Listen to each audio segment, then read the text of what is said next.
My name is Wilson, and I'm in Hill. So, welcome to Small Town Bonsai and Bonsai Therapy. Today, we are in Tate's Hill, uh, here in Florida, and it's a great place to visit.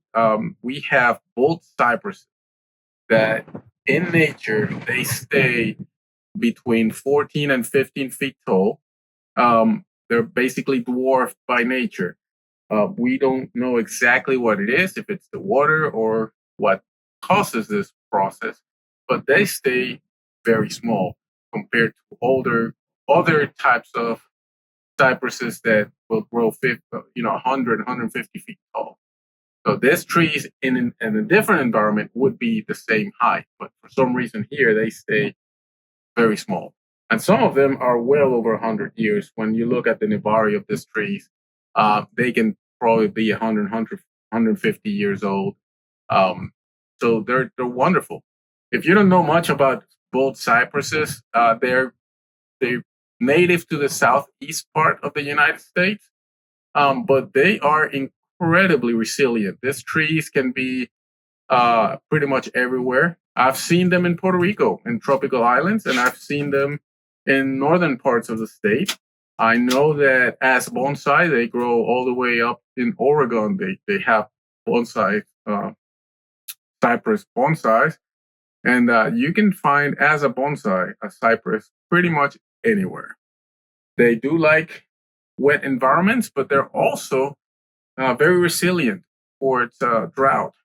So if they don't have enough water, of course, they'll start dropping their leaves, but they can resist drought a little bit better than a lot of other. This time of the year, if you look at these trees right here, they don't have any foliage right now because we're in the winter. So during the winter, they'll drop their deciduous conifers, which are most conifers are evergreens, but these conifers are deciduous. So they'll drop all their leaves.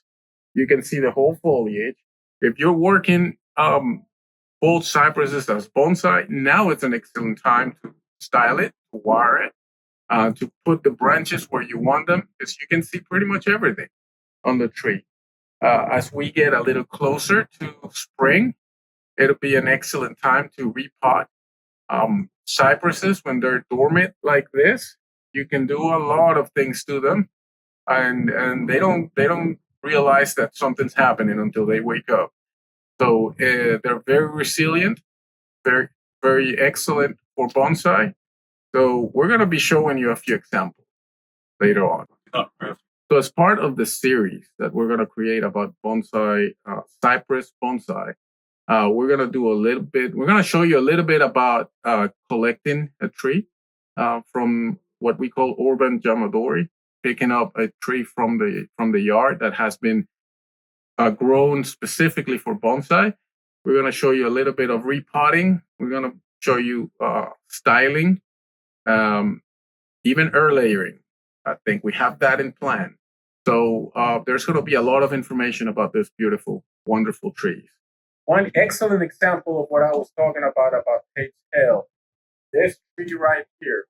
This tree, if you look at that nebari, the base of the tree, that tells you that this tree is probably well over 100 years old. Still, it's only about, I would say, about 15, no more than 20 feet tall. So, in other environments, a tree this old would probably be 100 feet tall. Also, the next.